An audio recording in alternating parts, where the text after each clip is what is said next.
Welcome back. Welcome to day two. Hope you guys are rocking and rolling. Feeling good? While we're waiting for others who are joining us, I'm going to launch the Getting to Know You little, whatever we're going to call it, survey that we did yesterday. So if you didn't get a chance to do it yesterday, please do it today. It really helps us get to know what's important to you. So if I want to tailor certain things in the masterclass later on in the week, like it helps us to know more about you guys. If you filled it out yesterday, there's no need to do it again. But if you did not get to it, I wanted to launch it again because I know that there are some people who came in late yesterday or a little after we did this and didn't get a chance to do it. So you can do it now. All right, so welcome back. Welcome to day two. If you're just joining us for the first time, I'm Arden Kaywin. I am a professional singer, a transformational vocal coach. I don't know, you might call me your guide into accessing the full potential of your voice. And just a little bit about me. So I went to Oberlin Conservatory for my undergrad in vocal performance. I went to Manhattan School of Music for my master's in vocal performance. I did performance certificate at Juilliard. I sang at Aspen Music Festival, Santa Fe, San Francisco Opera, Portland Symphony, in Italy, I mean, New York City Opera, you name it, I've probably sung it.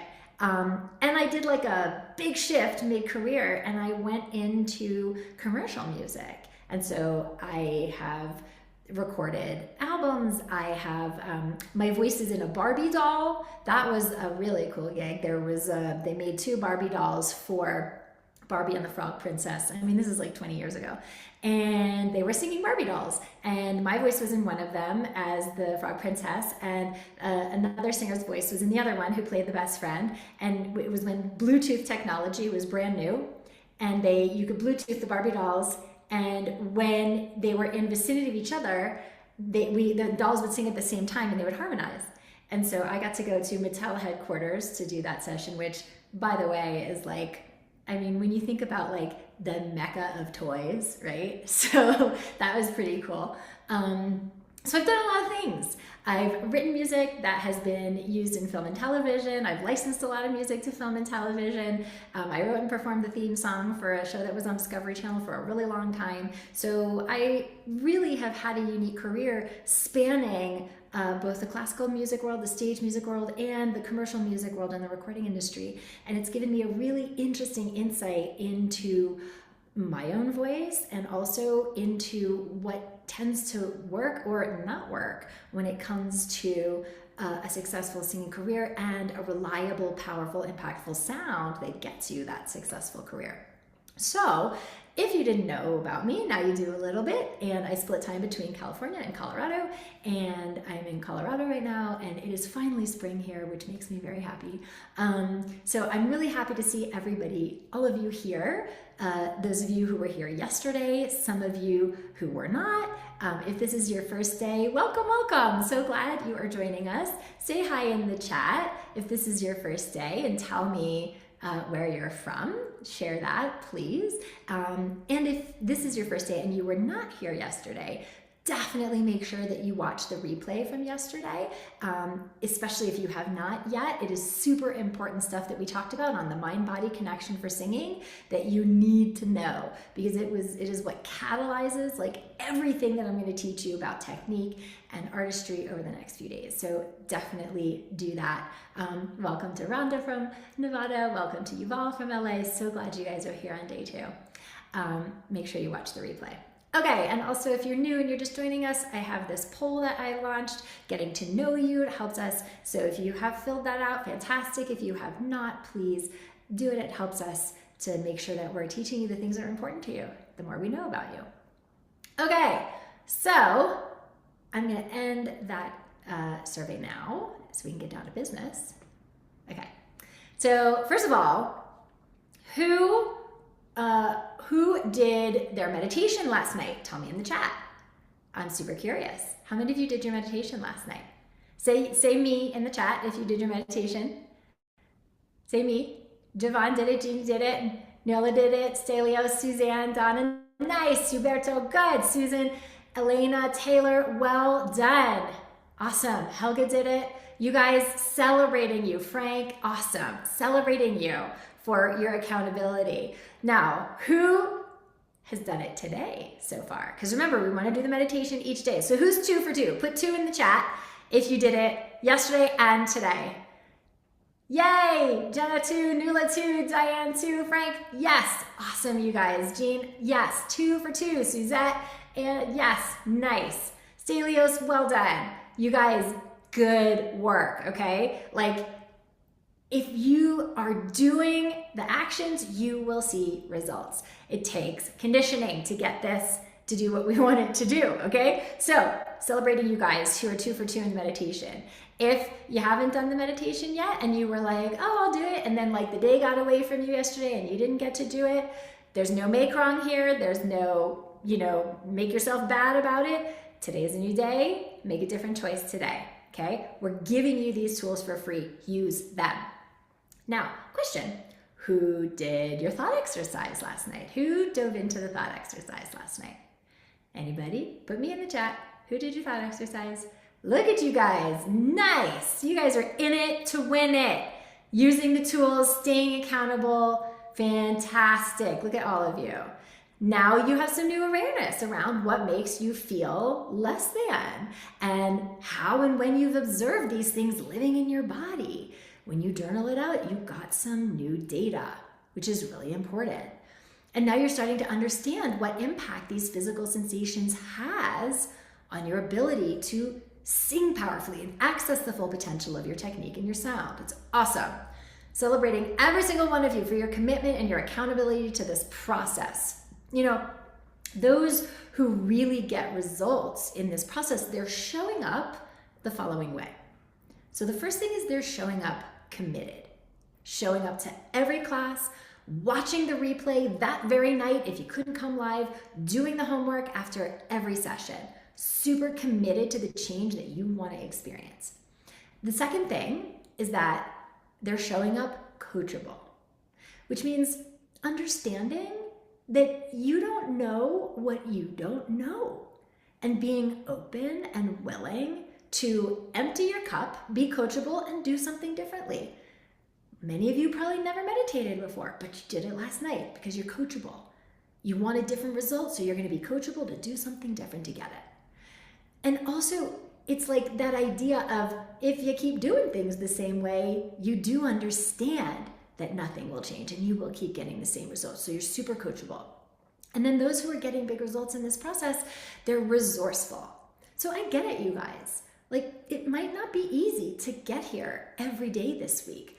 There's work obligations, family obligations, health stuff might come up, right? As I like to say, life is in session. Life is in session, and it's always gonna be in session. So those getting big results, they're getting resourceful, they're getting creative with their time. It's just 90 minutes a day for 1 week of your life. Just 90 minutes a day for 1 week of your life to get the tools that can change everything for something that you really care about. So being resourceful to show up even when life is happening. Put the kids in front of the iPad for 90 minutes. I know, we don't want to do that. I'm guilty sometimes as the rest of us, right? Sometimes you just got to do it, right? Make them a play date, whatever it may be, right? Talk to your boss. Just today, I just need 90 minutes, Condition this muscle of showing up for your passion and your dream. That's the muscle you're building here. So I celebrate every single one of you for embodying these things and being here on day 2. And I also want to remind you that we have a scholarship contest that I'm going to talk more about later in the week. But in order to throw your hat in the ring for this scholarship, if it's something that you want, if you attend every live training this week, then you will get to be considered for that to win a huge surprise scholarship for our flagship intensive training program that I'll announce on Saturday. But like I said, to be eligible, you have to attend every day of this workshop live. And then at the end of the week, I will announce the winner live for those who were interested in being considered. So today, we are talking about game-changing innovations for your technique in order to up your impact. And most specifically today, we're gonna focus on innovations in understanding your breath support. And we have a lot to get to. So just first, a reminder of some housekeeping things. Replay links are sent each day via email. So if you missed, watch the replay. The homework content each day, when we talk about the things that I'm giving you for homework, are found in your Masterclass workbook, which you should have downloaded. If you haven't, Ashley is just put the link in the chat to download the Masterclass workbook. That's where you'll find the MP3s for the vocal exercises, the downloads for the thought exercises and the meditations that I was talking about. Super important, you guys. The replays for our 7-day Masterclass series, they disappear at the end of the week. So the replays are only accessible through midnight on Sunday night. So if you have to miss, if you have to be late or something, leave early, download the replay as soon as possible. Do not put it off because they disappear midnight on Sunday night after the workshop is over.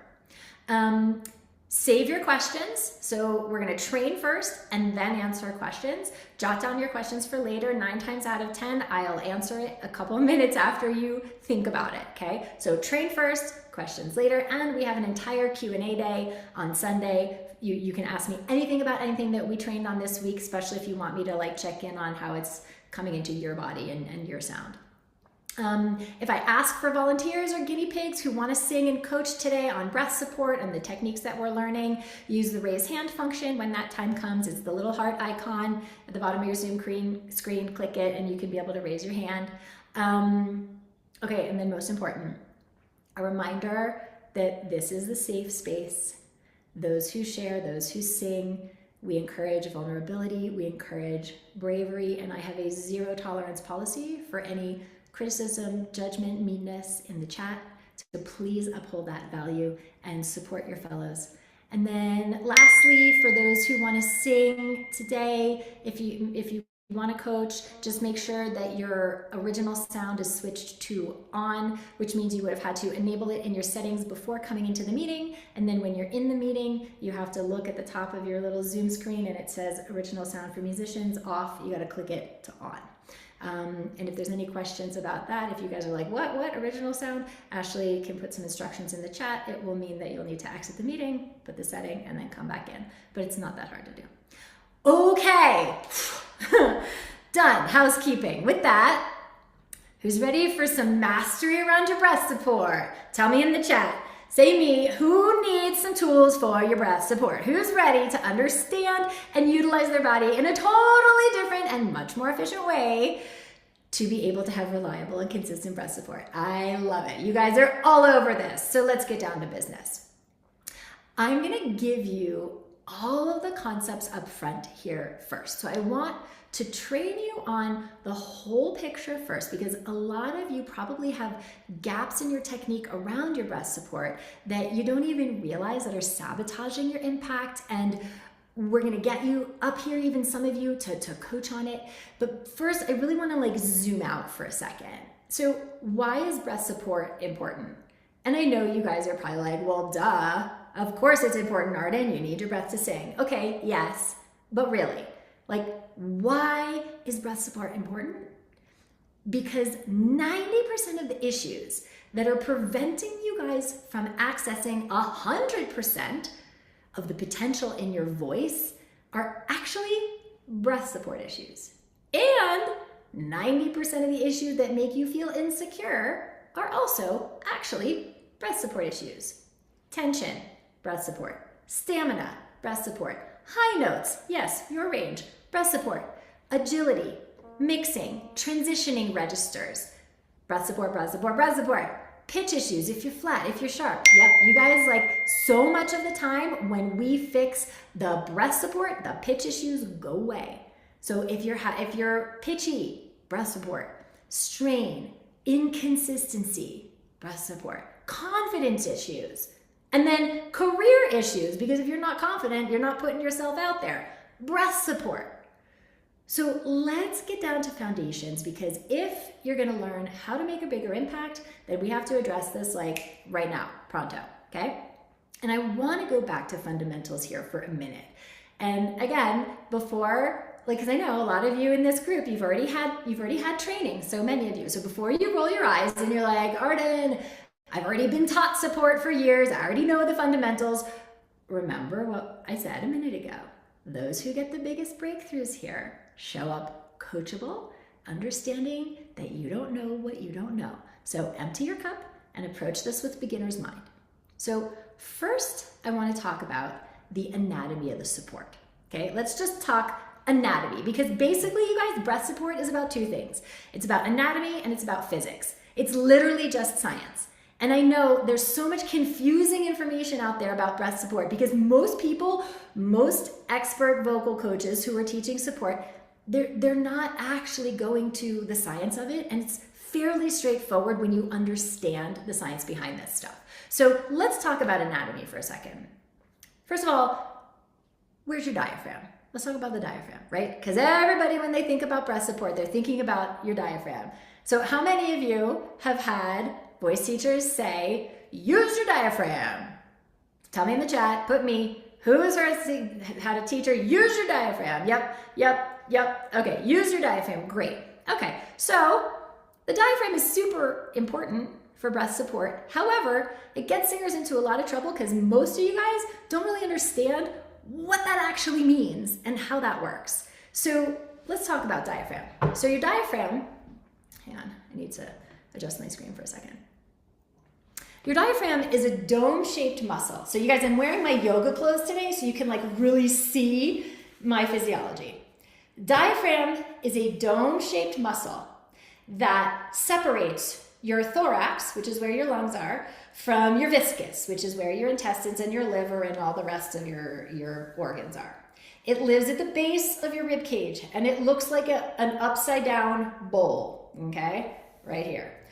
How the diaphragm works: when you inhale, this upside down bowl inverts to become a right side up bowl to make room for the lungs that are filling with air.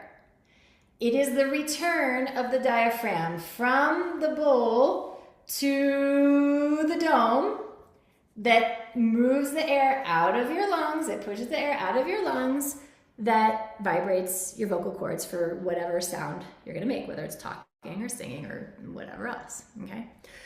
So if you were to like cut me in half, right, saw me in half and like take off my top, you'd see this dome-shaped diaphragm, and it tucks in to all of the other muscles in your abdomen and in your mid and lower back. And so when we sing, it is the slow rise of the bowl-shaped diaphragm back to the dome.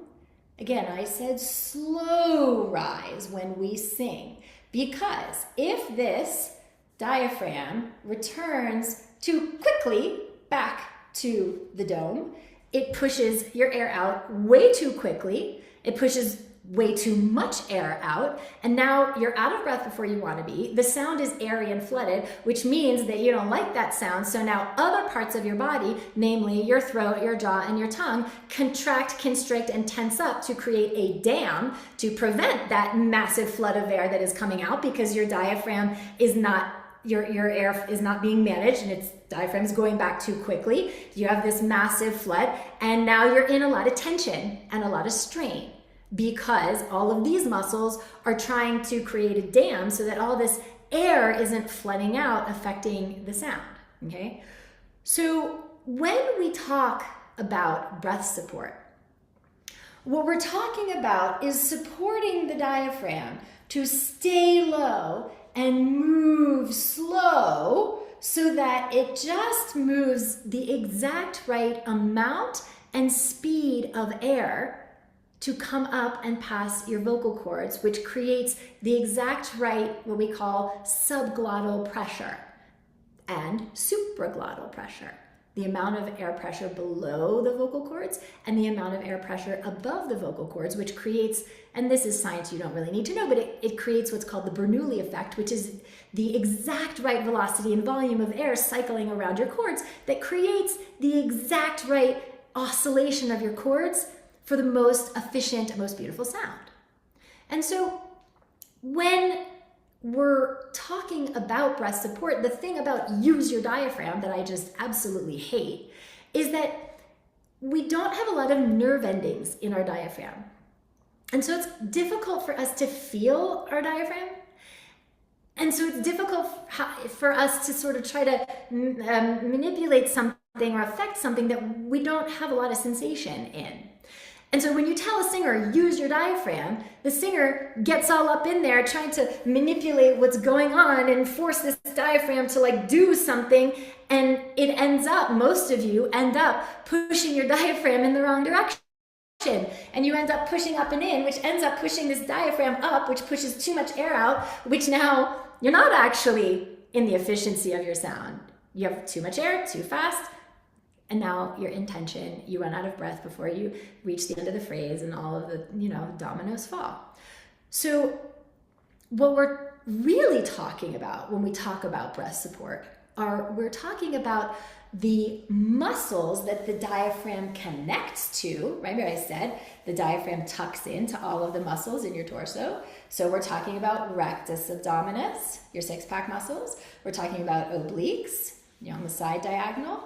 We're talking about transverse abdominis, inside low. We're talking about mid-back, like these muscles kind of back here. Because while it's hard for us to feel the diaphragm so well, what we can feel and what we can affect are the muscles that this diaphragm tucks into, and how we use all of these muscles directly affects what happens to this diaphragm.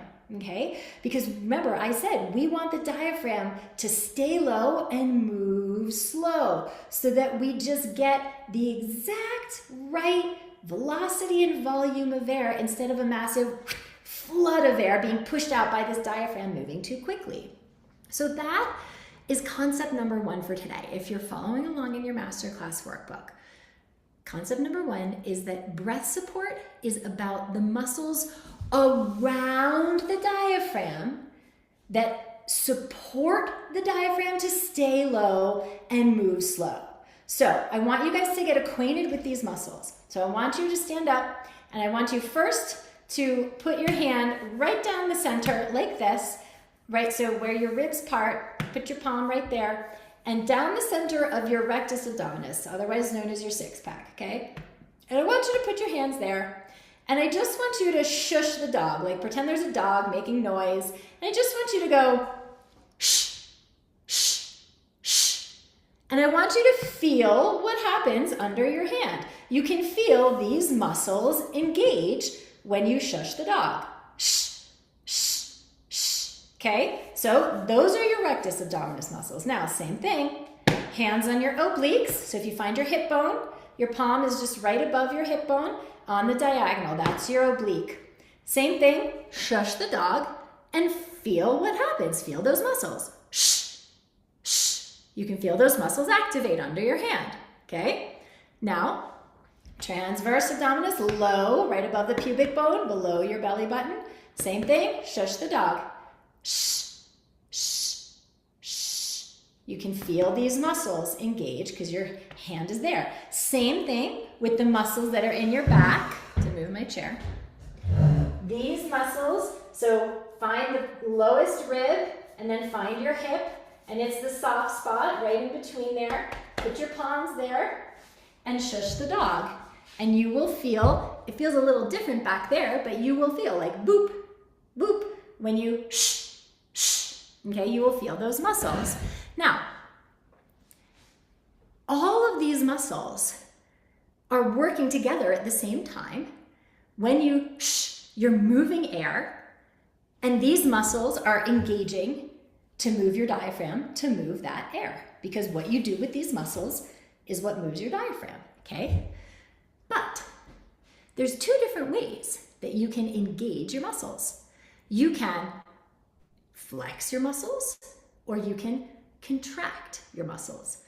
Right now I am flexing the muscles in my hand, or I am contracting the muscles in my hand. Both are an engagement of the muscles in my hand, but they go in 2 different directions. Flex is an expansion, contract is the opposite, contraction, okay? So going back to all of these muscles, the major concept that most singers don't get is the difference between flexing these muscles of support and contracting these muscles of support. And when we sing, we want to flex the muscles of support. We do not want to contract them. And here's why. If you contract the muscles of support, which would mean I'm taking all the muscles and I'm contracting and I'm pulling them up and in. Well, gee, if these muscles are moving towards my diaphragm, this diaphragm lowered to make room for the lungs when I filled them with air. If I'm contracting these muscles up and in, what is it doing to the diaphragm? It's pushing your diaphragm up very quickly and very forcefully. And so now all of that air is being pushed out, and you got nothing left for if you were singing like the rest of your phrase, okay? Versus if I flex the muscles of support, and you can see the difference. Let me move my thing here. You can see the difference when I contract versus if I flex. When I flex, that lower diaphragm is just moving a little bit. Just a little bit. And so I'm only moving the exact right volume and velocity of air past my cords that I need. I'm not flooding. So if I'm gonna do this like on a singing phrase, just to give you an example, I can go, amazing grace. I mean, it's a crap sound because I'm pushing, contracting, pushing my diaphragm up way too much, and I'm not getting the exact right volume or velocity of air, and I'm not getting the right subglottal and supraglottal pressure. You guys got to think of like a flag in a gentle breeze has an oscillation. It has a regular oscillation to it.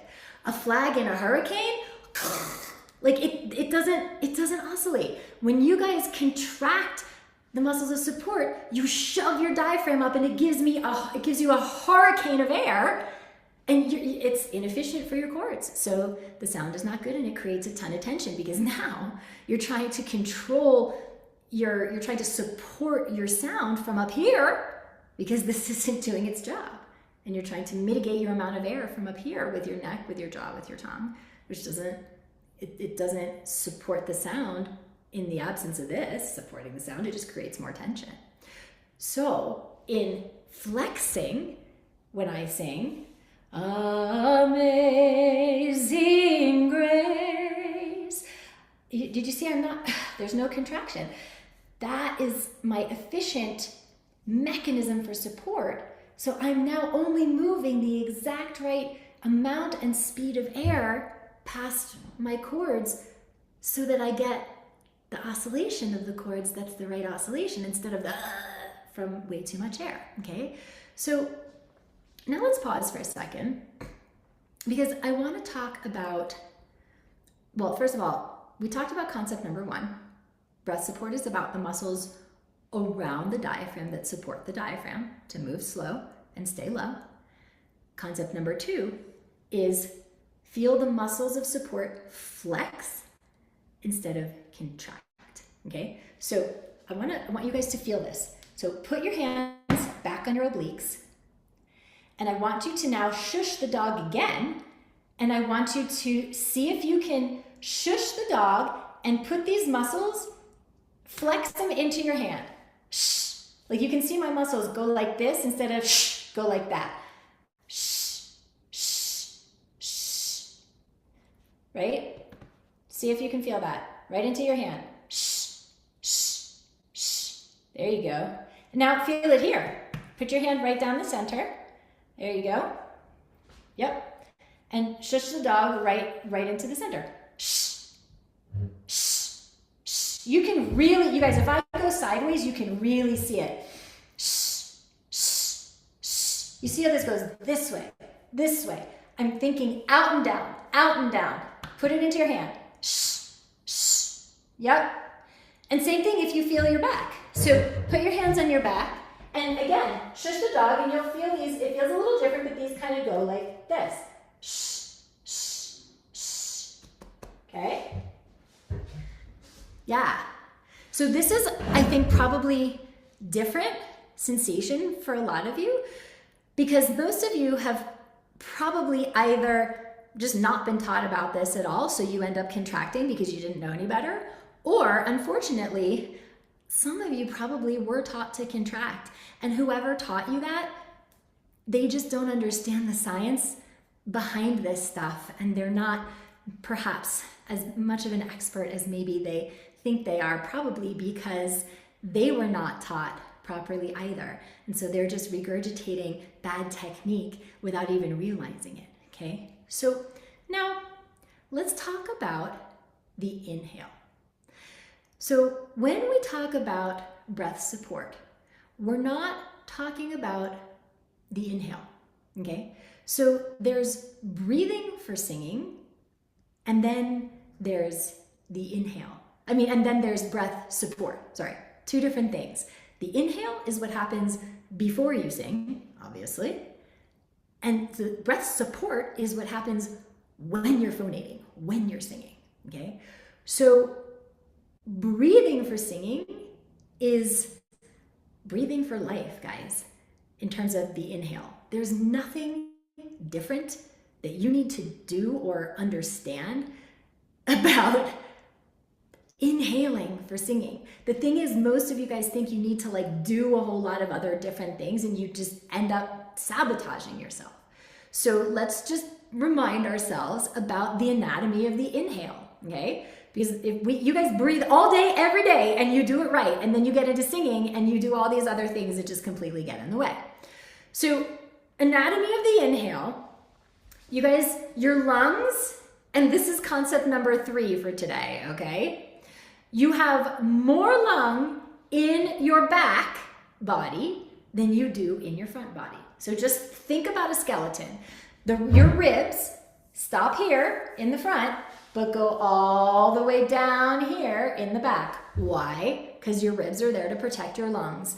And your lungs stop here in the front, but go all the way down here in the back, okay? So you have more lung in your back than you do in the front. And so concept number 3 for today is inhale is focus on your back. Lungs are in your back. So I want to help you feel that for a second. So everybody's going to stand up, and I want you just to ragdoll and just dangle and hang, and let your head pull out the weight of your head, pull the weight of your neck, let your arms pull out the weight of your shoulders, let your head hang heavy, you have easy bend in your knees, and then I want you to nose breath into your back. So I want you to feel the breath, send the breath into your back body. Try it. And let it go. And again, send that breath, almost like you're sending the breath up towards the ceiling into your back body. Do a few nose breaths and really feel that. And then when you think you really felt it, stand up, roll up, find center as you're standing, and inhale into your back body in the same way. Send the breath into the back ribs. Yeah. Okay. So use the ragdoll to help you to feel the expansion of the lungs in your back, expanding upwards towards the ceiling as you're inhaling. And then when you come to standing, feel it the same way. Okay. Now, the front body also expands, okay? What I don't want you guys to do is this. So you feel your whole back expanding, but then you're contracting your front, okay? So it's not to say that we don't have breath expanding in the front too, right? But I liken it to, if you think of the entire container of your rib cage, it's almost like the doors of a DeLorean or the doors of a Tesla that open like this, right? So if you think of your first rib that goes all the way around, if you think of that as a hinge, and this is opening, this is opening, this is opening, the sides are filling in the back, okay? So everything 3-dimensionally is expanding. Now, you can take it too far, okay? So if you feel the expansion, so if you watch my ribs when I inhale, you can see that expansion. But what if you notice, the breath never gets higher than my armpits. If it gets higher than my armpits, this is what happens, because I can keep going. So I can go here, but I can keep going. And you see how now I'm in my shoulders, okay? And we don't want that. And so how many of you have had voice teachers talk about belly breathing? Breathe into your belly. Put the inhale into your belly, put it into your belly. Tell me in the chat. Who's been told that? Come on. Yeah, right. Yeah, okay. So the reason that they're telling you that is because they don't want you to breathe into your shoulders. They don't want you to breathe high. They don't want you to do this. Because you don't get a lot of air when you do that. Okay? The reason they're telling you to breathe into your belly is because they want you to move in the opposite direction of putting tension in your throat and your shoulders. But the problem is, if you tell a singer to breathe into your belly, this is what they're gonna do. And you're trying to now pooch out your belly, and you still don't get a lot of air. Because guess what? Ain't no lungs in your belly. And intellectually you know that. And yet how many of you have been trying to breathe into your belly? Ain't no lungs in your belly, okay?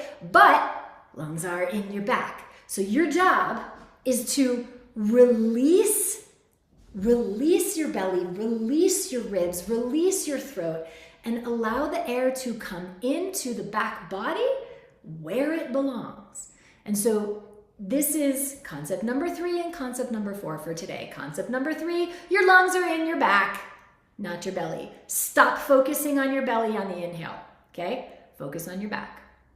Concept number 4 for today is the inhale is a release. The inhale is a release. Do not take a breath.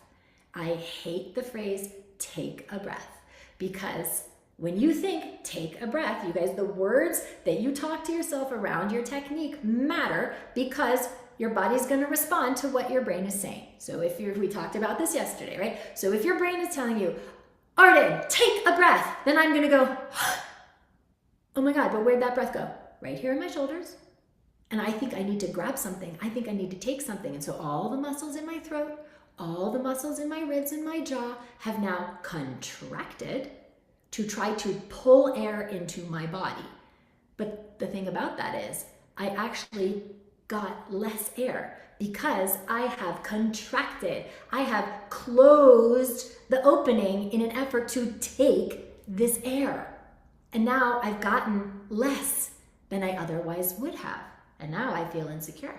And I'm in tension, and I'm starting my phrase from tension. And so that phrase is dead before you even saying a note. Instead, if we just go to the science, you will learn that you do not have to take a breath. So who remembers high school physics here? Anybody? Law of equilibrium. High school physics. The pressure of a gas wants to equalize on either side of a membrane, which means if the air pressure on this side of the membrane is different than the air pressure on this side of the membrane, it wants to equalize. Law of equilibrium. So when the air pressure outside your lungs is different than the air pressure inside your lungs, because it's time to breathe, you do not have to take anything. You do not have to help the air come into your body. It wants to be in your body because physics told us that. So all you have to do is release your body, open up your body, and let the air come in. If you open and create space, the air will come in. You do not have to help it, okay? So that's concept number 4. The inhale is a release. Your job is to release your jaw, release your throat, release your ribs. Definitely release your support, because remember, we were flexed when we were singing, ah. When I breathe, I gotta let go of that support. So let go of your belly, let go, and just let everything release. Let your body open up, and the air will come in. You do not have to help it. But the reason that's so important is because now we're going to put these concepts together, okay?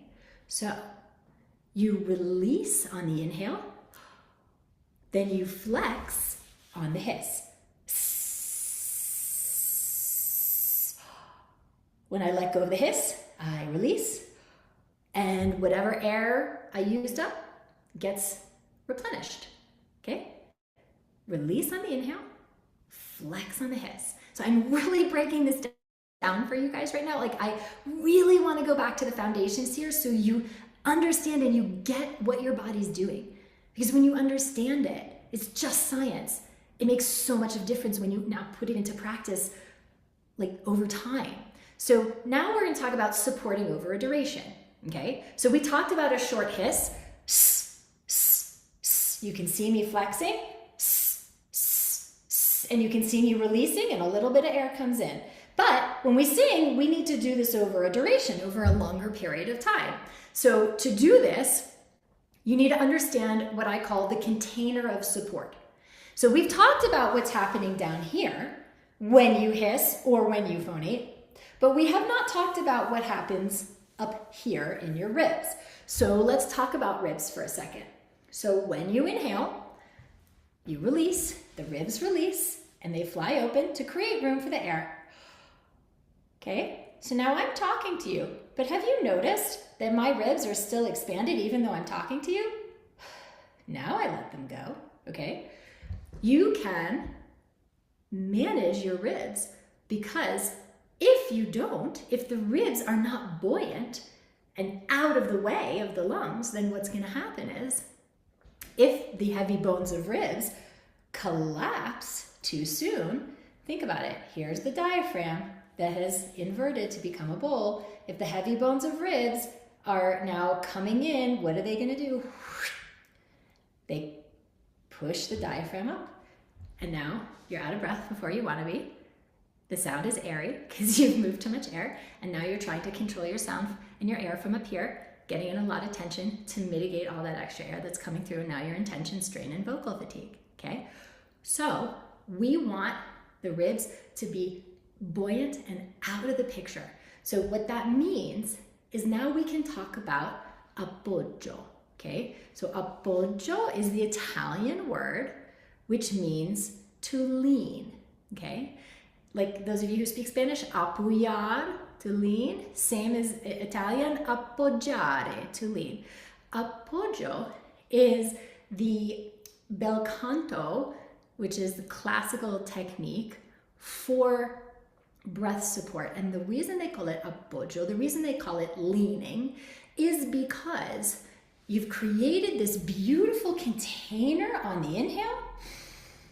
Now I'm going to lean on it as I sing, and I'm not going to let it fall down. Now, then I let it fall down. Now it is done, okay? But the purpose of this is because you guys don't need a lot of air to sing. Most of you move way too much air to sing. Like I was saying, it just takes a very narrow, steady stream of air to vibrate your cords the most efficiently for the most effective production of sound and the most beautiful production of sound. Most of you, it's like, if you can imagine, like a beautiful little embroidery needle, right? Most of you are trying to take a giant, chunky kindergarten string, yarn, and like thread it through this like massive little, tiny little embroidery needle up here, and it just doesn't work. Okay, so the way that we manage this very narrow, steady stream is, number one, by leaning with all of these muscles here to keep the diaphragm low so that these muscles don't push it up, and by leaning out in the ribs here to keep them from collapsing and pushing the diaphragm up to push out too much air, which you don't want. So a way that you can feel this is what I call, it's an exercise that I say, don't let the bra fall down. So, or if you're a guy, don't let the belt fall down. So what I want you to imagine is that you have, ladies, you're wearing like a strapless bra or a strapless bathing suit that's like hooked one size too big. Or guys, it's like you have a belt fastened around your rib cage that's buckled like one size too big. And if you breathe and expand your lungs and expand your ribs, now you will have filled out the belt, or you would have filled out the bra. If you collapse your ribs, the bra is going to fall down. The belt is going to fall down, okay? So I want you to take your hand, and I want you to find your lat muscle, which is around your back. So get under, ladies, get under your bra line. Guys, get around your back, okay? And relax your shoulders. And I want you to do the same hissing exercise, the same on-off hissing exercise we just did a minute ago when we were feeling these flex. You're gonna put your other hand on your oblique, but this time I want you to flex into both hands when you hiss, and don't let the bra fall down. If you feel your ribs go, well, that bra would be down around your ankles. That belt would be down around your ankles. You guys see? What I'm feeling is like I'm feeling the flex of my entire container three-dimensionally going down and out, down and out. And it's gentle, guys. It's not forceful, okay? It's the direction and the consistency that matters, not the force, okay? So you're gonna practice this on-off hissing and feel, oh, am I feeling my rib collapse? If I do, then I need to bring my awareness and feel my body and say, okay, I'm putting it right into my hand, okay? Once you feel that, then it's just about doing it over a duration. That's all. So the same feeling that you felt when you did and you're not letting the bra fall down, now you're just gonna do it over a longer hiss. And you're flowing into both hands. You're flowing through this feeling of flex. You're not trying to hold the feeling of flex, okay? So that's concept number 5 today is appoggio, meaning lean or flex into your container over the duration of the hiss. So do a few of those and see if you can feel what that feels like. You could put one hand here. You could have one hand here to make sure that you're not collapsing. You could have one hand here to make sure that you're not contracting. You want to feel your container into both of your hands over the entire hiss, okay? Now, the off is just as important as the on, meaning we're talking about the on of flexing through your muscles as you hiss, but when you finish hissing, let it go. Let go of your lean, because when you finish hissing, you're gonna breathe. And what did we say that we need for the breath? The breath is a release. So the on is the lean when you're hissing, the off is the release when you breathe, okay? So concept number 6 is you have to release your lean, your flex, your appoggio when you inhale. Essential. Because if you don't, so if I continue to flex and I try to inhale, so here's me flexing. Now, if I try to breathe, you see where it goes? It goes up here because I didn't release any of this, so my diaphragm can't lower, okay? So the off is just as important as the on. You have to release your lean, your flex, your appoggio when you inhale. A couple of pitfalls to watch out for here, which is the focus of your support and the muscles of support in your abdomen is not the middle of your belly. It's not what's happening in the middle around your belly button, okay? Otherwise, you're gonna just try to pooch your belly button out, and that is not support, okay? So when I'm talking about flexing for support, I like to focus on my obliques, because if I'm flexing into my hands here, everything else will do what it needs to do, and you're not gonna get into that habit of like pushing out your belly, because this is not where support is, okay? It's the flex, the down and out that's happening around the center, okay? Another thing is when you're thinking about your appoggio and your ribs, don't go too far pushing to push out your ribs. So what that looks like is like, and it's like I'm like totally, you know what I mean? Like, just be careful. Don't go too far, you guys. It's gentle and consistent. It's the direction, the consistency that matters, not the force that matters, okay? The other thing is the flip side of that, which is be careful of your ribs collapsing or pushing in immediately. So if you have your hand on your ribs and you feel this happening, you see that, like that immediate collapse. Or if you're hissing and you see this, you're not in your appoggio, okay? So be mindful of connecting brain to body and following your body with your brain to see, am I flowing wide into my hand? Or am I collapsing? Okay, you'll feel it. So from the hiss, guys, now, and I know I'm giving you a lot of information, but this is why we have the replays, so you can go back and play with this and practice it tonight in your own body. From the hiss now, we're gonna put a vibration on it. And we're gonna do some lip trills, okay? And this, so you guys know lip trills, propeller lips, okay? This brings me to concept number 7 for today, if you're following along in your Masterclass workbook. Support before you phonate. Support before you phonate. So this is completely game changing, but let me explain. So if you watch, when you see my support flex, okay, when you see the support flex, if you watch, you will see that you will see my flex before you hear the sound of my voice, before I phonate, okay? So watch.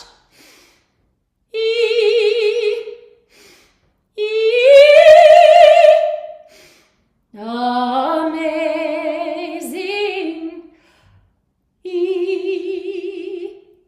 Okay, so do you guys see that I flex maybe an 8th note before, like a second before I phonate? And this is important because, guys, this support, this is your gas pedal. This is what is moving the air through your chords for the sound that you want. So if you have started to sing before you have started to support, what is supporting your sound? This, this, this, this, okay? And now, not only is it not going to be the best sound, but it's going to make you insecure because there's a ton of tension and a ton of strain because you have started to sing before you have started to support. So support first. So we're going to do a hiss into a lip trill, support before you phonate, and don't change how you're using your body and your apoyo between the hiss and the lip trill. So we're going to go back and forth, and you're going to do, and having hands on can be really helpful. I'm not going to put hands on right now because I want you to see what I'm doing with my body, okay? You're going to go back and forth from the hiss to the lip trill on several different pitches, and this is how you're going to practice it in your own practice. So you're going to do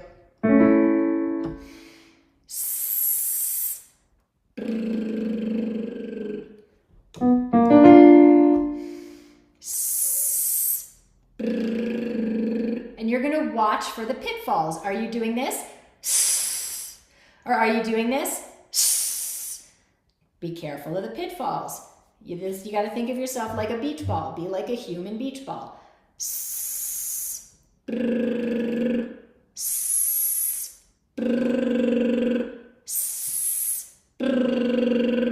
So you guys, lip trills are the best way for learning support because, and I see some of you in the chat that lip trills are hard for you. I get it. The reason that I will always teach lip trills for teaching support and why when I do my own practice to this day, 20 years later, I start with lip trills, and every single one of my singers, doesn't matter how advanced or how long they've been with me, we start with lip trills because lip trills are the best metric for how you're using your support, okay? Because the lips, the vibration of the lips approximates the vibration of your vocal cords. And so if you're sending out, if you're inefficient with your support and the volume and velocity of air is not what it should be, then the lips are not going to vibrate. And they're going to vibrate inconsistently, or they might not even start to vibrate, or they might poop out at the end of the phrase. The vibration of your lips is telling you what's happening with your stream of air. It's telling you if it's efficient, if it's the narrow, steady stream, or if it's the chunky kindergarten yarn. They won't vibrate if you're sending too much air. They also won't vibrate if you're not sending enough air. They will stop vibrating if the stream is inconsistent. So like if you have a lip trill, if this happens to you, you know how I'm creating that? I'm creating that by collapsing my body. So there's no support there. So there's way too much air.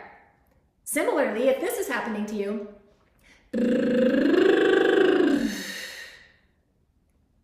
well, what that tells you is you're supporting until the end, and then you've lost your support by the end of the phrase. Or if this happens to you, right? It tells you that you're changing your support every time you try to change pitch. And so if anything stops in the vibration of the lips, it's telling you that something is interrupting that steady stream of air. And now you get to be a detective and figure out, well, is it my ribs that are collapsing? Am I pushing too hard? Am I contracting instead of flexing? Am I doing a good job at the beginning, but then I lose that apoyo and flex at the end? Okay. So first thing you're going to do is you're going to just hiss and lip trill back to back. Or you're going to start with a hiss first. And the key for this, you guys, the most important thing is do not change how you're using your body between the hiss and the lip trill. Watch me. Hiss, I'm flexing through my apoyo and my container, okay? Now, we're gonna add something to this. We're gonna add doing it over a duration and changing pitch. So instead of just a little, we're gonna do a 1-5-1. Okay, so bring back this feeling of apoyo. Lean and flex down and out, flowing through your lean over the course of the lip trill. Watch my body.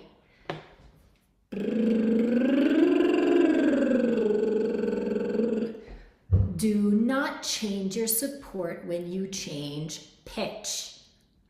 This is concept number 8 for today. Do not change support when you change pitch. So if I change support when I change pitch, this is what's going to happen.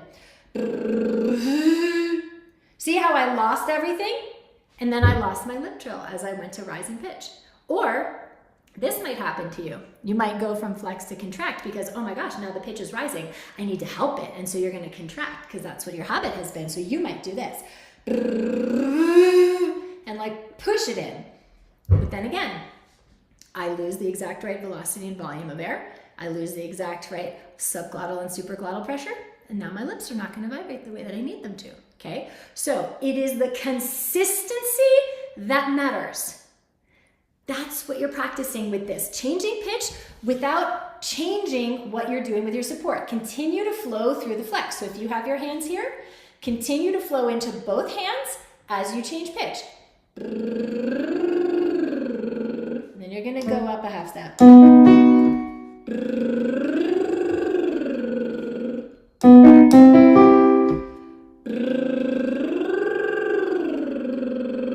Okay? You guys, things that support things are stable and consistent. Think about the legs of a table. They're stable. They're not doing like this. If they do this, everything's going to fall off the table. A lot of you are not stable with your support. You're all over the place. Well, that's a, right? The lips don't consistently move because the support's not consistent. The support's going on and off every time you change pitch. I can't maintain a consistent lip trill if I do that either, okay? So do not change your support when you change pitch. It is the consistency of flowing through that flex over the course of the phrase that matters. It's like you need to create a steady wave. Think about surfing. If you catch a steady wave, you're gonna ride that sucker all the way to the beach. If you catch a jerky wave, it's gonna jerk you off your board, you're not gonna make it to the beach. Your job is to use your body to create a steady wave of the exact right speed of water, or in this case, air, so that you make it to the beach. Because you guys, if you have a steady wave, you could be doing flip-flops on your board. You will make it to the shore. Same thing, if I have a steady wave, I could be lots of different movements of pitches, but this is not moving. This is steady and stable. I was doing some Into the Woods with a singer the other day, and the witch has this song which is like lots of patter. I was given those beans to persuade my beans, who persuaded me to trade away my cow for beans. This is this. Not, I was given those beans, my cow for beans, persuaded me to trade away my cow for... I wouldn't make it to the second line if I was singing it that way, let alone the second act, okay? So, consistency, that matters, okay? Sometimes singers get stuck in lip trills because they're trying to start the lip trill from here. You guys, your lips are not responsible for the lip trill. They're a reaction to what's happening down here. So don't think about your lips. Don't focus on your lips. Don't start the lip trill with your lips, okay? Start with your support. Again, this is your gas pedal. This goes first. Did you hear this one? And then you heard the sound. So I've already started my support, and then my lips just respond. So don't focus on your lips. Don't try to, okay? You don't need to if that's working. All right, last thing. I know I'm giving you guys a lot, but I'm gonna give you one more concept, and then we're gonna do some live coaching and see how this fits in your body. We're gonna add syllables now. Okay, so first we did hiss. S, s, s, short hisses, okay? Then we did hiss over a duration. S, and we don't let the bra fall down, okay? And we stay in the lean. Then we find that hiss over a duration, but we add the lips to it.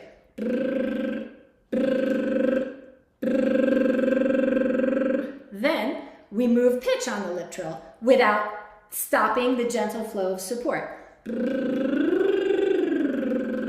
Now we're gonna add syllables, but do not change how you're using your body.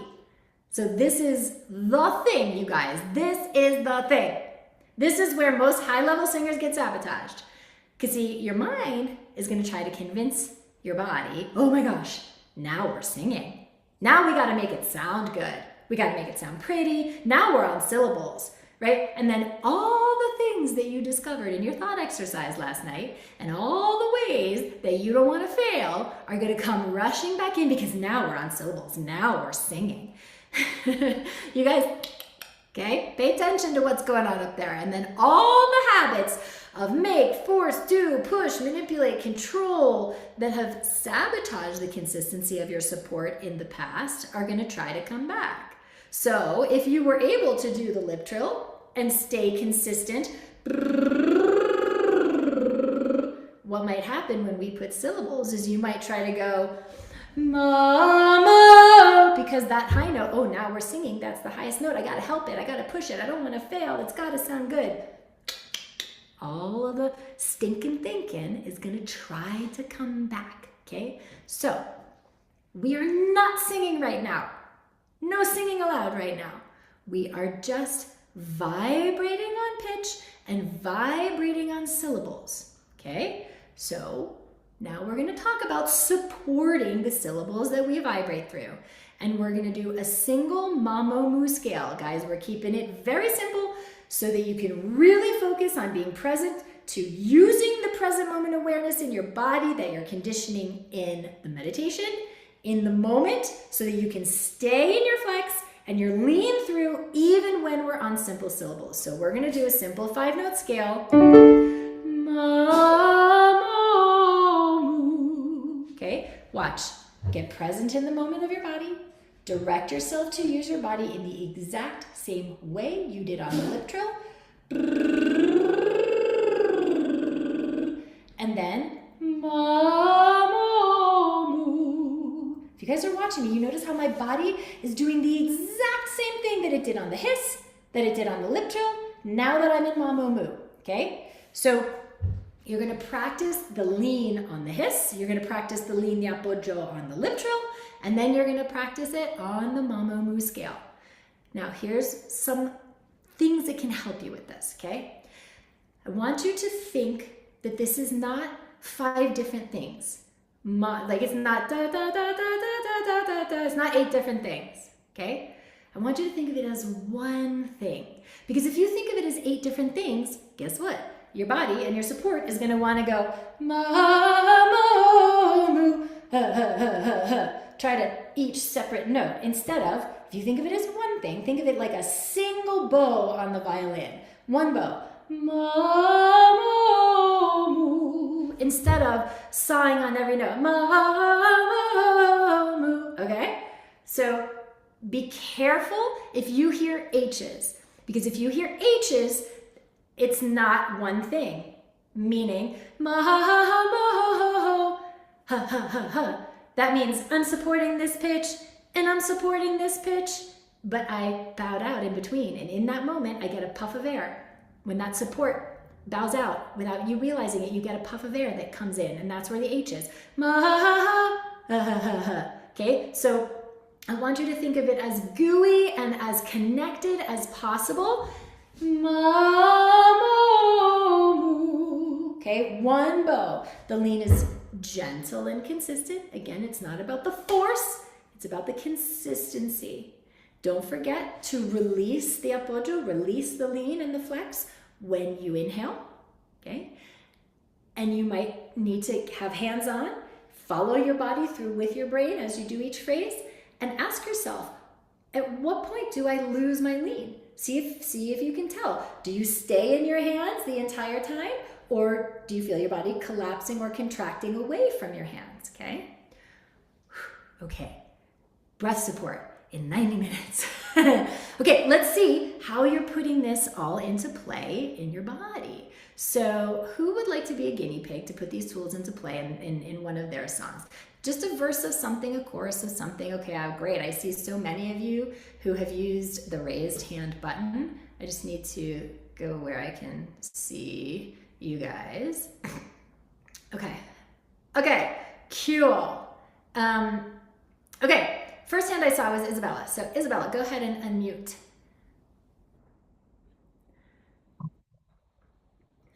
Hello, good to see you. Hi. Okay, go ahead and stand up.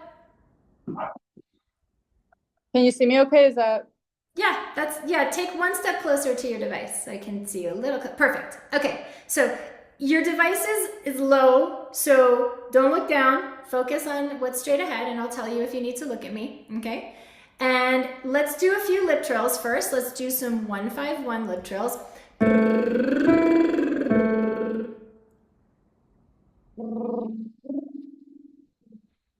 Okay, so now let's do mamo moo. Mamo moo.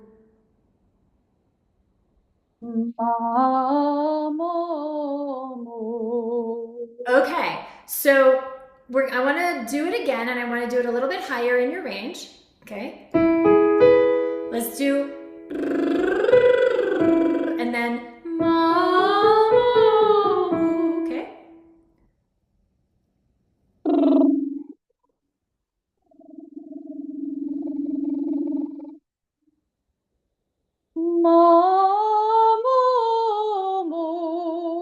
Okay, so for Isabella needs to learn how to make her syllables feel more like her lip trill.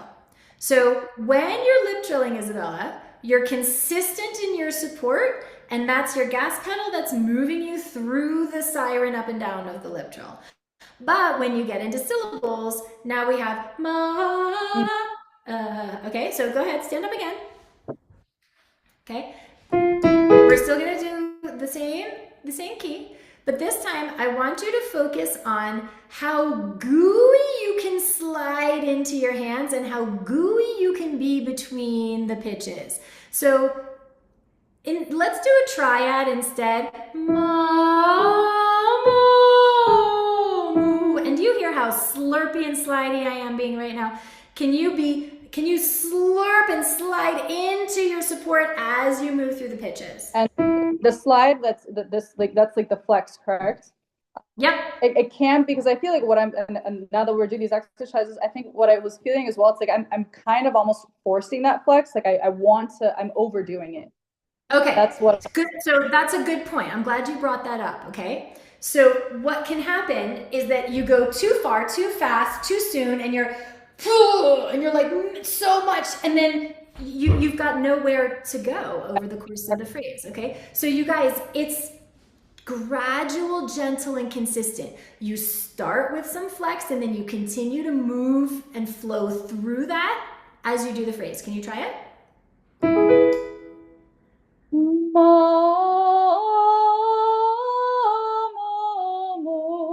Okay, let's do it just as the triad for a second.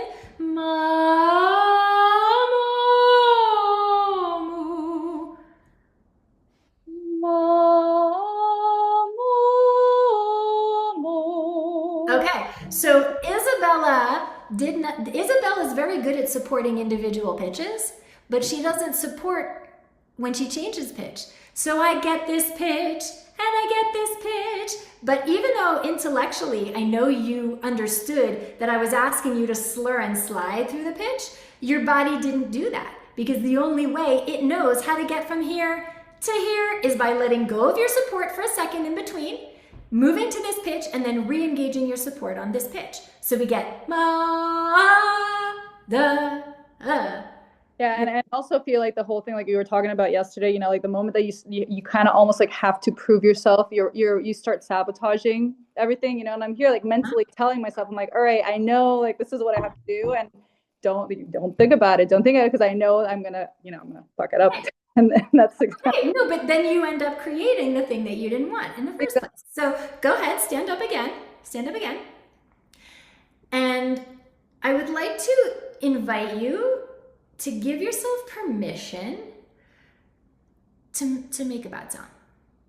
I don't care what it sounds like right now. Don't show me your beautiful voice. I dare you to mess it up. All I want you to do right now is to be as slurpy and slidey between the pitches as possible. Don't worry, I'm not gonna make you sing like this forever. But right now, I wanna hear all the semitones in between the pitch. Do you hear how I'm sliding? So okay. Slide into the tone, into the notes. I want you start on this pitch, and I want you to slur and slide up to the next pitch, okay? One hand here, and just notice what happens. And instead of being here, this puts you in your shoulder. I prefer to wrap around. Yep, find your back. Yep, get under your brow line. There you go. And then relax your shoulder. Yep, as much as you can. Can you relax the other shoulder? Yep, there you go. Okay. Yep, okay. So now, other hand on your oblique. Yep. Now, the slide in pitch is you gently sliding and increasing the feeling of flex into your oblique and into your ribs, okay?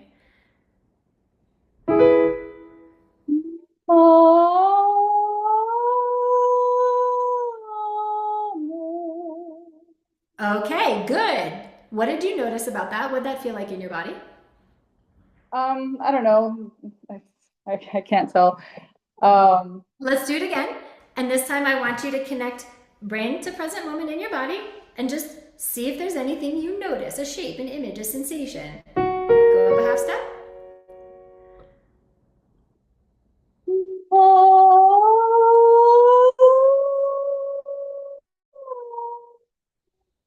Okay. Anything? What'd you notice? I guess the one thing that I could feel maybe that it wasn't tense. I'm definitely feeling like the expansion on my of my back, and then like the activation of my obliques. Mm-hmm. Yeah. Okay. So now, because I've talked to Isabella before and I know she's working on Susanna, I would love for you to stand up again. And let's do a little, I don't know, do you want to do devieni? What do you want to play with? Anything? I think devieni is good, because I was actually working on that one today, and I was having a lot of, I felt the tension going into the high note. Okay. So it'd be interesting to apply this into that to see if I can. Okay, so devia, it's a C natural, I'm pretty sure. Like literally within the first few phrases. I want you to use your body the same way that you just did in when you were doing the mama move, okay? And just slide into it, like have the flex, and the flex is not coming in right away. It's kind of like working its way slow. No, through the phrase. No. So good question. Good question. You engage the flex before you phonate, and then you continue to gently flow into it over the course of the phrase. So watch my body.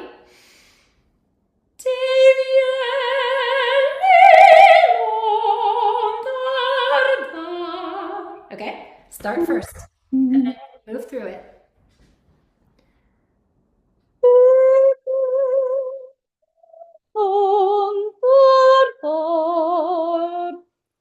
And then I've run out of breath. Right there. Okay. So, do you usually run out of breath there, or? No. I think it was mainly just like trying to apply this new way of approaching it. But I also felt. Let's do this again. I felt kind of like trying to expand, but at the same time, I was trying to contract. So well, that's definitely going to put you in a tough position. Yeah. So let's do this again, and I just want you to lip trill the melody. Okay.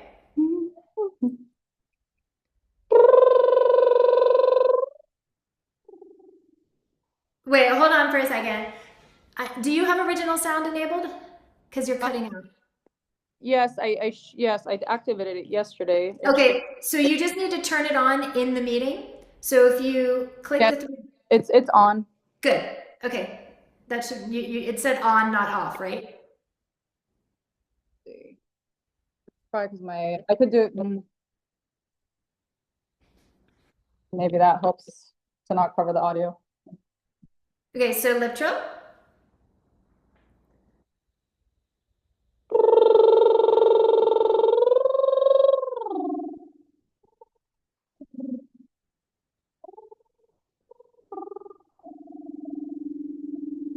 Okay, so I'm not sure that it's entirely on because it's still cutting out, but it's mainly cutting out at the end. I can hear you most of it.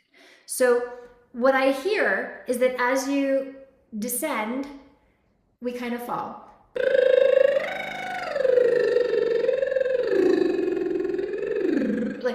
So you guys, this is a pitfall to watch out for, which is to make sure that the physiology is not going in the direction of the pitch.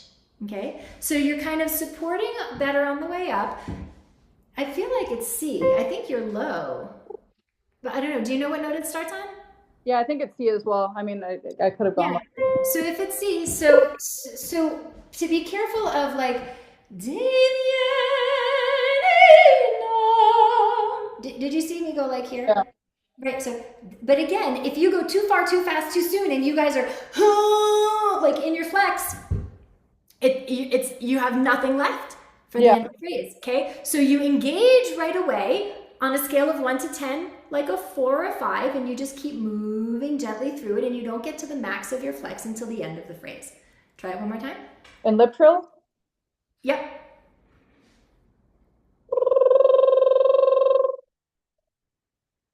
Here, you know what, Isabella? For some reason, the lip trill is just cutting out. Sing it. I was hearing you better when you were singing it. But use your body that same way, okay?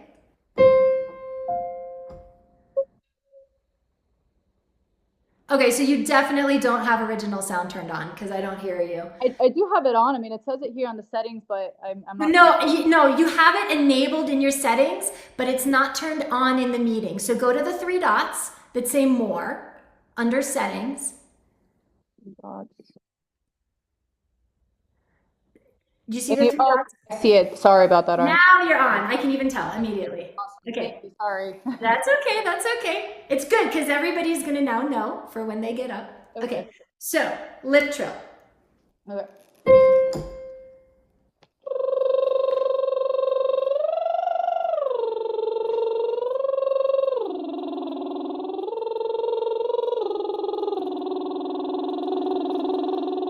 Yes, and do you feel how you were able to keep the lip trill going through the entire thing, and it was a consistent and gentle feeling of flex, and like you didn't lose the integrity of your container, okay? Yeah, it just, I guess for me, since I'm so used to like maybe like, because this thing that you were saying was interesting, you know, it doesn't come from the middle of your, like where your navel is, it comes from the obliques.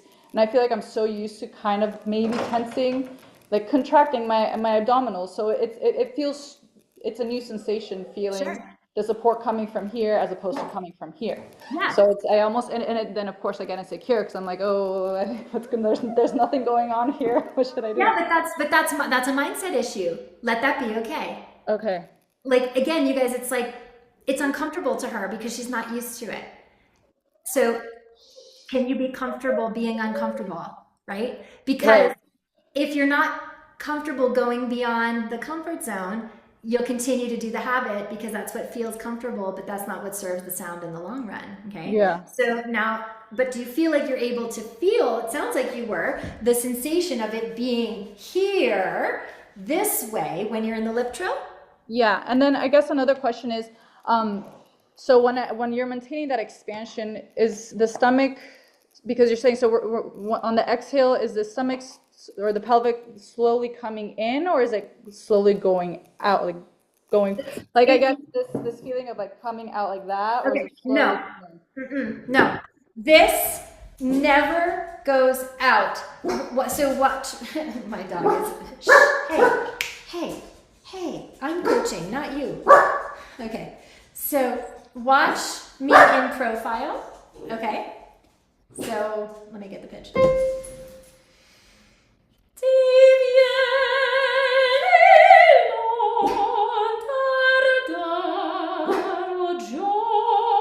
Like you don't ever see me go, you guys, it has nothing to do with your belly. Nothing. It's the muscles around it that I am gently flexing. And for me, what helps me is if you think of like a French press, like a French coffee press, you know, like you put the grounds in the top and then you know what I'm talking about? Like a French coffee press? Yeah. If I visualize the energy of so when I think of the Fresh press, I'm thinking of my flex going down over the course of the whole phrase, and it doesn't get to the bottom of the pot until I'm done.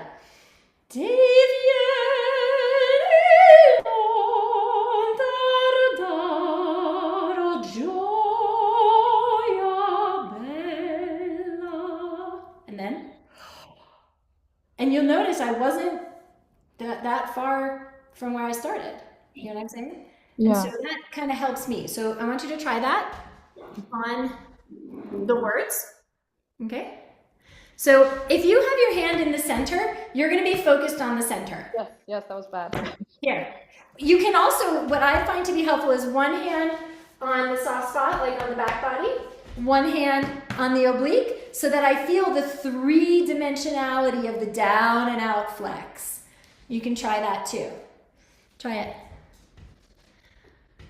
Yeah, so when I'm inhaling, I'm feeling it going in here, and then No. No No lungs in your belly, girlfriend. No lungs in your belly. The inhale it's is breathing into the back, and then this stays like it's released until just don't focus on this at all. This is gonna release. It's gonna just let it go.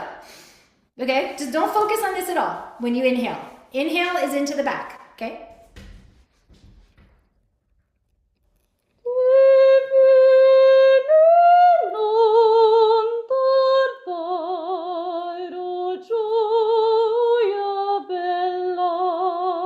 Okay, let's do it again. And this time I want you to think of the vowels, like the vieni. I want you to think long vowels, and the vowels are what's moving through your flex. Like right now, you're so you're kind of like in and out based on the rhythm of the syllables. Yeah. Instead of this is, you guys, this is independent of my rhythm, my syllables, my pitch. That can change. This does not. Do it one more. Actually, do it on the Mamomu. I'll do it here.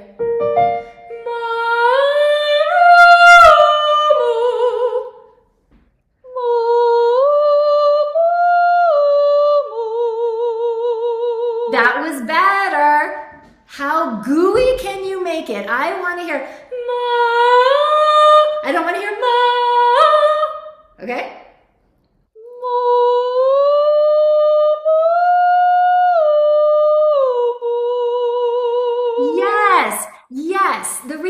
why I'm having her sing gooey for now is because her body needs to learn how to move through pitches and change pitches without changing her support. So if she has to phonate every semitone between here and here, she's gonna have to support it or else it's not gonna come out. Pitch is slurring and rising, support is continuing to lower. The minute she pulls off that support, she's not gonna be able to phonate anymore. She's gonna pull off her slide. So practicing this gooey, gooey, gooey right now, Isabella, to even when you're doing the mambo moves, to teach your body how to change pitch without changing support. So that eventually you can do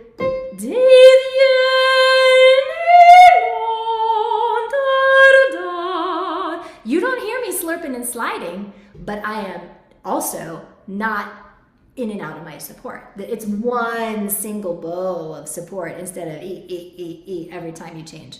Making sense? Yeah, that's a bow thing. That's good. Yeah. Okay. Good. You guys give a hand to Isabella for being our first brave guinea pig. All right. Let's do one more. Let's do one more. Who else wants to be a guinea pig? Raise your hand in the chat if you want to play. All right. Suzette was the next hand that I saw. Hey, Suzette. Hello, can you hear me? I can absolutely hear you. So the way that this works best is if you guys, when you have a turn to come up, coach, right, is to take the coaching, take everything that you just got from watching Isabella and put it into practice in your own body. So go ahead and stand up. Cool. Okay. So let's play with the lip trill.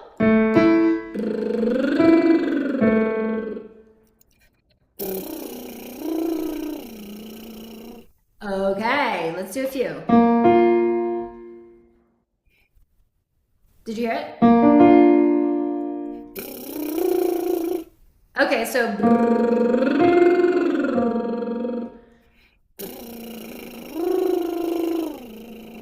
okay, so a similar thing is happening to Suzette that was happening to Isabella, which is she's supporting the first pitch, but then she pulls off for a second before she goes up to the second pitch. And then she has to kick herself back in when she gets up to this pitch, and then we get a flood of air. So I'm gonna exaggerate what's happening, but just so you can hear, so that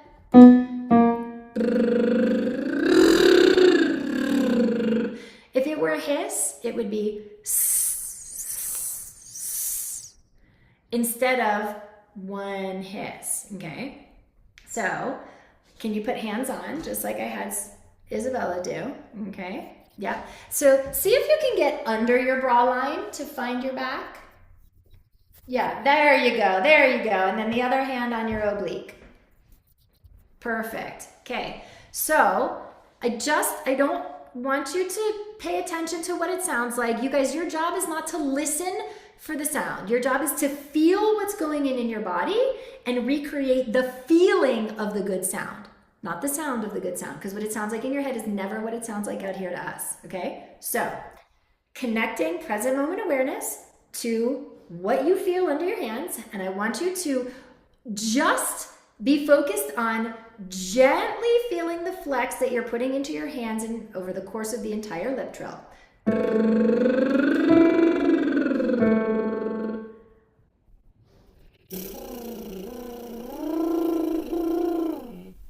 Ah, did you feel how it collapsed and you didn't make it down? You guys, that was textbook. I'm so glad that happened. I mean, I'm not, but I am. Because you can go back, and when you get the replay, so that I want you to rewind and I want you to watch. And that was textbook support. And you literally dropped it, and we lost the sound and we lost the lip trill. Okay? Yes. So let's do it again. Don't be done before you're done. Okay? The beginning was good. Just stay with it.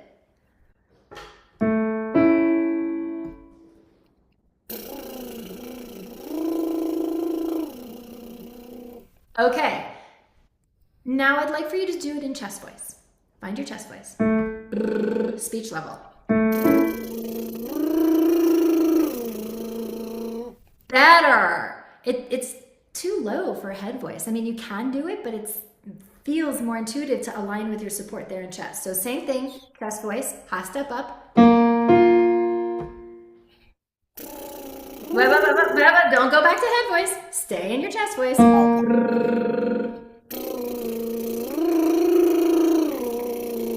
Good. Now, ma-mo-moo.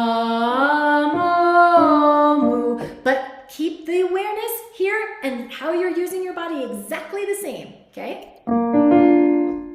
Ma-mo-moo.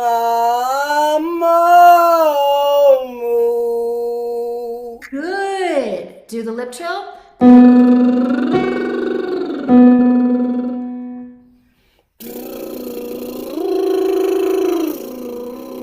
Okay, I'm going to be super picky because you're really getting this, and I really want to make sure, like any other voice teacher would let you get away with that. But what I heard on the way down is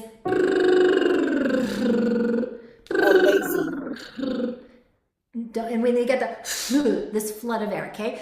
You guys, this feeling of apoyo, it's like a feeling of resistance. It's like, especially as you're descending, one of the pitfalls can be because pitch is descending, like I was saying to Isabella, body wants to descend with it.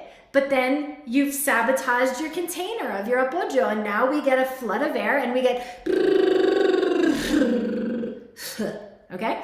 So it's like, think of like how a plane comes in for a landing and it opens up its flaps, you know, so that it doesn't like hit the tarmac. It opens the flaps so that it comes into the tarmac like with this resistance. So this is like your flaps. Keep your flaps open until you're done. Don't be done before you're done. Do it again.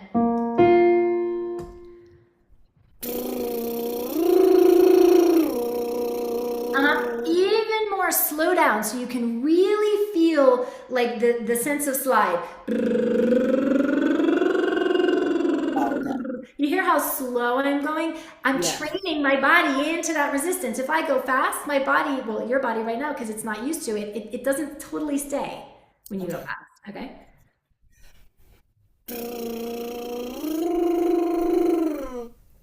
All right, it doesn't want to, okay? So here, can you put your hand right down the center? Okay, yep. A little higher, up where your bra line is. There you go, okay? Can you hiss into your hand? Yes. Do you feel those muscles activate into your hand? Okay. Yes. I want you to lip trill into your hand the whole time.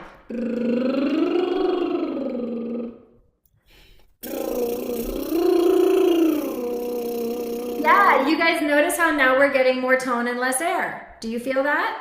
Yes. Okay, right. It's the consistency of that flex into your hand that's creating that, okay? Feel it, do it again.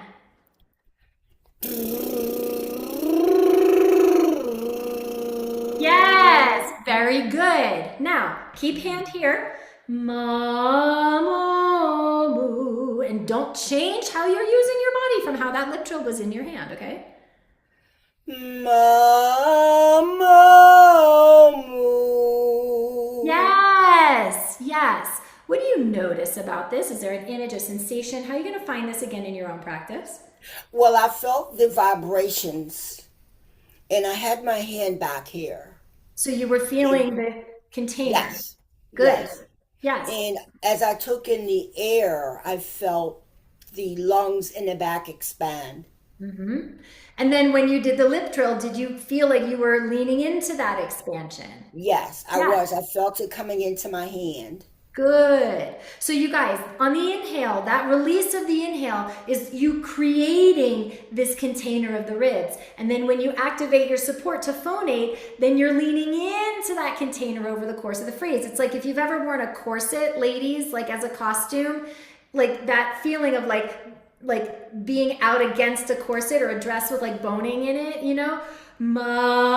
Like stay in the corset. Don't recede away from the corset. I have a question though. Yes. When you're taking in the air, are you taking it through your nose or through your mouth? It doesn't matter.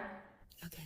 It doesn't matter. At the beginning, when you're learning to release let the inhale be a release, it can be easier to train that feeling of release with a nose breath, because a nose breath is always slower because the passageways are smaller. So a nose But breath see, the is reason why I asked that because I'm working on this song called "You're Not the Kind of Guy" by Sarah Vaughan, and it's like one of those up tempo swings. Mhm. So how do you manage that air Right. with So multiple? right. So when it's fast, a mouth breath is always going to be more quick, right? But right now, when you're training your body into a new muscle memory, right? You're training your body to do this on the inhale instead of doing this on the inhale. Yeah. You know what I'm saying? And so when you're training your body into a new muscle memory, you got to go slow. Because if I put you in tempo right now, you don't know how to release slowly. You only know how to bring in air quickly, right? So when you're doing the exercises, give yourself time to feel that, or as a nose breath. Like the nose breath will automatically slow you down because a nose breath is slower. But to feel where it's going in the back and to feel the release of the belly, the release of the throat, right? Slow down. And when you feel like you know how to do that slowly, then you can start speeding it up a little bit. You know what I mean? But right Okay. now, if you go to tempo, you're just going to go back to habit because that's just your body just doesn't have the muscle memory yet, you know? Exactly. Yes. Okay. Good. Well done, you guys. Give Suzette a hand for being a great guinea pig for Thank you for this. pointing these things out to me. You're welcome. Of course, that's what we're here for. So, all right. So, you guys, the thing I said before, I just really want to just put a highlight around it again, which is that your job is to recreate the feeling of the good sound. If you think about like hearing your voice on an answering machine, it never sounds out there what it sounds like in your head. And yet most of you are so used to manipulating and controlling and doing all these contrivances to make it sound awesome in your head, but that is not what it sounds like out here to us, okay? And then you get into all these bad habits in your body and in your technique because of it. So especially over the course of this week, and especially if you coach live like Isabel and Suzette did, and I'm like, good, yes, good. Okay, check in with your body. What was I doing? What was the sensation? What was the feeling? As opposed to, what did that sound like? You'll notice that not once did I ask either Isabella or Suzette, what did that sound like to you? Not once. What did I ask them? What did you notice about that? What was the feeling in your body? Was there a shape, a sensation, an image, okay? Because your job is to notice the feeling of the good sound, meaning what am I doing in my body? What does that feel, that engagement, that apoyo, what does that feel like in my body? So I know what the feeling of the good sound is, and I can recreate that time and time and time again. It's like the sweet spot on a tennis racket. Those of you who play tennis, you know, like the racket has a sweet spot, and when the ball hits that part of the racket, you don't feel it. There's like no reverberation, and you know that it's going to be a good shot. You don't even have to look across the net. You know that feeling of the sweet spot, right? So it's really understanding that feeling of the good sound, that sweet spot, so you don't have to listen to yourself. Now, I want you to listen to the accompaniment, to your band or to the orchestra, but not to yourself. I want you to feel yourself, the feeling of the good technique, not the sound of it, okay? All right, so for tomorrow, you can find tonight's homework, which are MP3s for practicing the lip trills and the mamo moves. You can find them in your Masterclass workbook. Most of you probably already have it. If you do not, Ashley will put the link in the chat one more time. This is to download the Masterclass workbook, and that has all of the MP3s you can download for our practicing the lip trills and the mamo moves. Important, you guys, really, this is really important. That you practice doesn't matter. How you practice does. Practice the how, not the what. So getting the MP3 from the Masterclass workbook and just blazing through lip trills, that is not going to do you any good, okay? Instead, practice the how. Am I leaning into my support? How am I doing this, okay? Practice the how, not the what. And like I was just saying, don't listen to yourself. Feel yourself. When it hooks in, it's a different sensation. Clock that, okay? So tomorrow, we're gonna build on this. So right now, you got half the equation.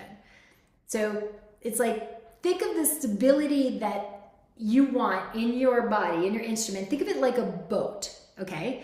It's like the stability that enables that maximum stability, like a boat. You've got your anchor into the sand, okay? But you don't have your sail yet. So tomorrow, we're gonna talk about the other half of the equation. I'm gonna give you the rocket fuel for being able to get consistency out of your performances, out of your technique, out of your live performance impact. That is all about what we call energetic sound direction.